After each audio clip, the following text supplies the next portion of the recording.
اور جب ان میں سے کوئی ایک حادثے کا شکار ہوتا ہے تو یہ ایک غلطی ہوتی ہے، ٹھیک ہے؟ روزویل کے صحرا میں آپریشن پیپر کلپ کا تجربہ غلط ہو جاتا ہے۔ یہ کہنا ایک بہت آسان سی بات ہے۔ مطلب ہم یہ کہہ سکتے ہیں کہ ہمیں نہیں معلوم کہ یہ کیا ہے، یہ صرف ایک غبارہ ہے، یا ہو سکتا ہے یہ روسیوں کا کام ہو، یا شاید یہ خلائی مخلوق ہو۔ تو اس افسانے کو ایک حقیقت میں بدلا جاتا ہے، اور اتنا حقیقی بنانا کہ لوگ اس بارے میں بات کریں اور سوچیں کہ ہم اس چیز کو چھپانے کے بجائے اسی پر پردہ ڈال رہے ہیں۔ تو یہ اس سلسلے میں بہت ہی مفید چیز ہے۔ جی ہاں،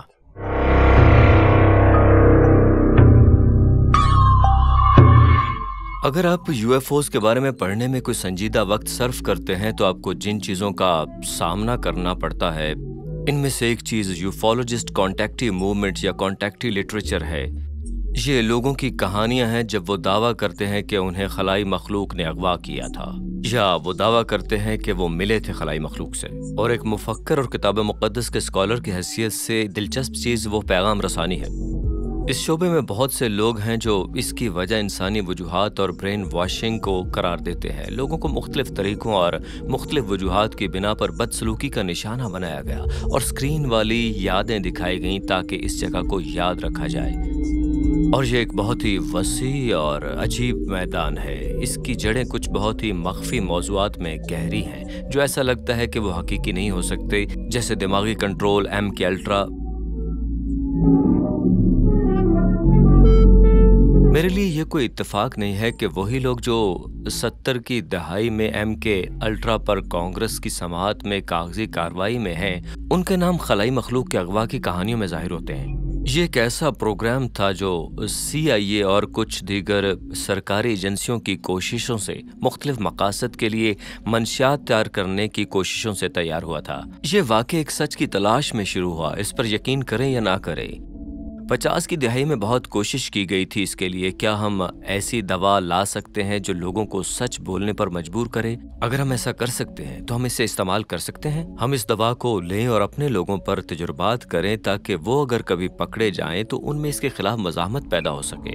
اس تحقیق کے ایک حصے کے طور پر لوگوں نے دریافت کیا کہ جب آپ کسی فرد کو صدمہ پہنچاتے ہیں تو دماغ کا قدرتی مقابلہ کرنے کا میکانزم الگ ہو جائے گا۔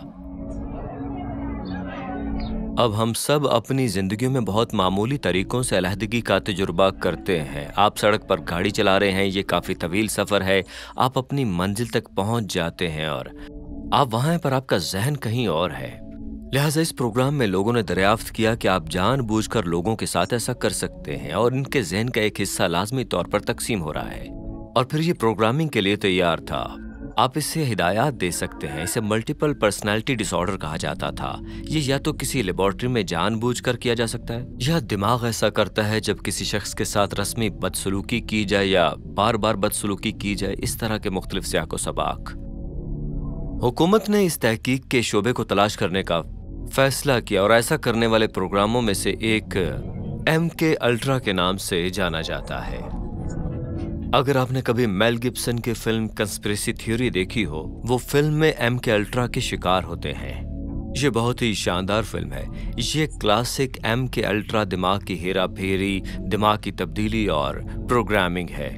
یہ بہت سی فلموں میں ایک بڑا موضوع ہے اور اسے 70 کی دہائی میں کانگریس نے وجود میں پایا اور اس کی کھوج کی۔ کلیسیا کی سماعتوں سے پہلے اس کے زیادہ تر ثبوت تباہ کر دیے گئے تھے، سماعتوں کو یہی کہا جاتا ہے، لیکن کسی کو 18 یا 20 باکس ملے جو انہوں نے کھو دیے تھے، اور اسی لیے ہم جانتے ہیں اس بارے میں۔ کچھ بہت ہی اہم نام ہیں جو اس ادب میں، سماعتوں کے اس سیٹ میں اور خلائی مخلوق کے اغوا کی تحقیق یا واقعات میں ظاہر ہوتے ہیں، اور مجھے نہیں لگتا کہ یہ اتفاق ہے۔ لہٰذا جب میں اس موضوع کو دیکھتا ہوں تو مجھے لگتا ہے یہ عجیب ہے، بہت عجیب۔ مجھے لگتا ہے یہ برا ہے کیونکہ لوگوں کو جان بوجھ کر گالیاں دی جاتی ہیں اور اس کا حتمی نتیجہ یہی ہونا ہے۔ ہارورڈ یونیورسٹی کے جان میک نے اس کا موازنہ شامنسٹک تجربات سے کیا، اور ہم اسٹاک ہوم سنڈروم جیسی کسی چیز کے بارے میں بھی سوچ سکتے ہیں۔ جب آپ اپنے اغوا کاروں کے ساتھ شناخت کرنا شروع کرتے ہیں اور آپ خاص محسوس کرتے ہیں کہ آپ کو منتخب کیا گیا ہے، اگرچہ یہ خوفناک بھی ہے۔ اب میں ان کا پیغام رساں ہوں اور انہوں نے حالانکہ یہ اچھی وجہ سے کیا۔ اب آپ کے پاس دنیا کی تقدیر کے بارے میں ایک پیغام موجود ہے کہ ہمیں ارتقاء کے لیے کیا کرنا چاہیے۔ مجھے لگتا ہے یہ بہت خوفناک ہے۔ مجھے لگتا ہے اس میں سے کچھ تو حقیقت میں واضح طور پر شیطانی ہو سکتا ہے۔ دوسرے لفظوں میں یادوں کا یہ مجموعہ پیدا کرنے والا میکانزم مختلف ہو سکتا ہے۔ میرے ذاتی طور پر دوست ہیں جو اغوا کی تحقیق پر توجہ مرکوز کرتے ہیں، یعنی یہ ان کا مرکزی موضوع تحقیق ہے۔ انہوں نے 100 سے زائد واقعات کو دستاویزی شکل دیے جائیں، یا تو وہ مسیح کی طرف لے جائیں گے یا کسی شخص کو تربیت دیں گے کہ جب ان کے ساتھ جو کچھ بھی ہو رہا ہے وہ اسے روحانی تصادم بنا دے، اور انہیں بار بار اغوا کے تجربات سے نجات دلائی گئی ہے۔ دوسرے لفظوں میں وہ رک جاتے ہیں۔ اگر یہ کامیاب ہوتا ہے تو مجھے یہ لگتا ہے کہ اس بڑی چھتری کی دنیا میں اس خاص چیز میں کچھ فطری روحانی عنصر ہیں جسے ہم UFOs کہہ سکتے ہیں، لیکن چونکہ یہ فطری طور پر روحانی ہے اور یہ عجیب ہے اور یہ برا ہے، لہٰذا بہت سے UFO محققین پورے موضوع کے دشمن ہیں۔ وہ سوچتے ہیں کہ یہ فرضی ہے، یا وہ سمجھتے ہیں کہ یہ توہین آمیز ہے۔ انہیں نہیں لگتا کہ اس کا خلائی مخلوق سے کسی طرح کا تعلق ہے۔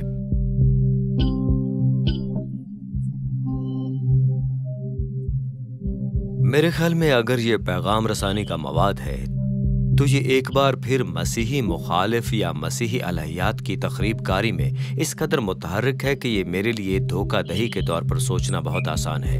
ایک بار پھر ایک اعلیٰ ذہانت کے طور پر، لیکن کسی دوسرے سیارے سے آنے والی نہیں۔ ہم روحانی دنیا سے ایک مذموم ذہانت کے بارے میں بات کر رہے ہیں، جس طرح کی غیبی دنیا کے بارے میں کتاب مقدس بات کرتی ہے، اور ہم اس طرح کی چیزوں کے لیے شیطانی لفظ استعمال کریں گے۔ یہ اصل میں اس سے کہیں زیادہ وسیع ہے۔ ایک بار پھر میری خصوصیت نادیدہ دنیا ہے، اور یہ دائرہ صرف فرشتوں اور شیطانوں سے کہیں زیادہ بڑا ہے۔ لیکن پیغام رسانی کے بارے میں بات کرنے کے لیے یہ واقعی اندھیرا ہے۔ یہ کہنا مبالغہ آرائی نہیں ہے کہ لوگوں کو مبینہ طور پر ایلینز سے جو پیغام ملتا ہے وہ فطری طور پر مسیحیت مخالف ہے، اور اس سے میرا مطلب یہ ہے کہ جناب مسیحی کچھ خاص نہیں ہے۔ وہ ایک انسان ہے جنہیں ہم نے دوسرے لوگوں سے بات چیت کرنے کے لیے چنا ہے، یا وہ ہم میں سے ایک ہیں، اور واقعی دوسرے مذاہب کے ساتھ ایسا نہیں ہے۔ یہ ایک بے بنیاد دعوے کی طرح لگ سکتا ہے، لیکن میں یہ اس لیے کہہ سکتا ہوں کیونکہ میں نے رابطے کا لٹریچر پڑھا ہے۔ اگر آپ نے کبھی film Close Encounter of the Third Kind دیکھی ہے تو اس فلم کے کرداروں میں سے ایک فرانسیسی یوفولوجسٹ کسی حقیقی جیکس ویلی، جو UFO سٹڈیز میں ایک بہت مشہور شخصیت ہے، کی طرز پر بنایا گیا ہے۔ وہ کمپیوٹر سائنس PhD ہے، جو کہ اصل میں ان کا شعبہ تھا، لیکن ویلی جو کہ ایک مسیحی نہیں ہے، ان سامعین کے لیے یہ کہنے اور لکھنے والے ابتدائی لوگوں میں سے ایک تھا، اس خلائی مخلوق کے رابطے میں روحانی طور پر کچھ خوفناک ہے، یعنی اس میں کچھ برا یا شیطانی عنصر مضمر ہے۔ تو یہ صرف میں نہیں ہوں، ایسے بہت سے لوگ ہیں جو کہ غیر مسیحی ہیں جنہوں نے یہی بات نوٹ کی ہے۔ دراصل ایک بہت بڑی کانفرنس تھی جو کہ 1992 میں منعقد ہوئی، وہ بھی MIT میں۔ جی ہاں، MIT میں، صحیح سنا، خلائی مخلوق کے اغوا کے بارے۔ اور اس کا ایک حصہ یہ تھا کہ ہارورڈ کے ایک مشہور پروفیسر تھے جو شاید نفسیات کے شعبوں میں سے ایک کے تھے، اور جی ہاں وہ خود بھی ماہر نفسیات تھے، جو خلائی مخلوق کے اغوا کی تحقیق میں بہت زیادہ دلچسپی رکھتے تھے۔ ان کا نام جان میک تھا، وہ اب زندہ نہیں ہے۔ اس تقریب میں، اور یہ چند دنوں تک جاری رہی، بہت سے علماء موجود تھے مختلف شعبہ جات سے۔ آپ اخبارات خرید سکتے ہیں، وہ سب شائع ہوئے تھے، اور ان میں سوال تھا کہ اغوا کی کہانیوں اور شیطانی رسومات کے ساتھ بدسلوکی میں کیا مماثلت ہے۔ اچھا موضوع تھا ان لوگوں کے لیے جو اس اصطلاح سے ناواقف ہیں۔ ہم اصل میں رسمی سرگرمی عبادت کے بارے میں بات کر رہے ہیں، لہٰذا لوسیفرین سیاق و سباق میں جس میں جنسی استحصال اور دیگر قسم کی بدسلوکیاں شامل ہیں، ان رسومات میں لوگ جو کچھ کرتے ہیں یا اغوا کے تجربے کا مقصد کیا تھا، اس کے درمیان ٹچ پوائنٹس موجود ہیں، بہت سی مماثلتیں ہیں، اور ہم 3 یا 4 کی بات نہیں کر رہے ہیں، میں نے واقعی ان کی گنتی کی ہے۔ اس طرح کے واقعات کا جائزہ لینے کے بعد میں حتماً کہہ سکتا ہوں کہ یہ تقریباً 20 سے زائد ہیں۔ دھات کی میزیں، زخموں کی اقسام جو لوگوں کو جھیلنے پڑے، ان کی ہر طرح کی خوفناک جگہوں پر جانچ پڑتال کی جاتی رہی۔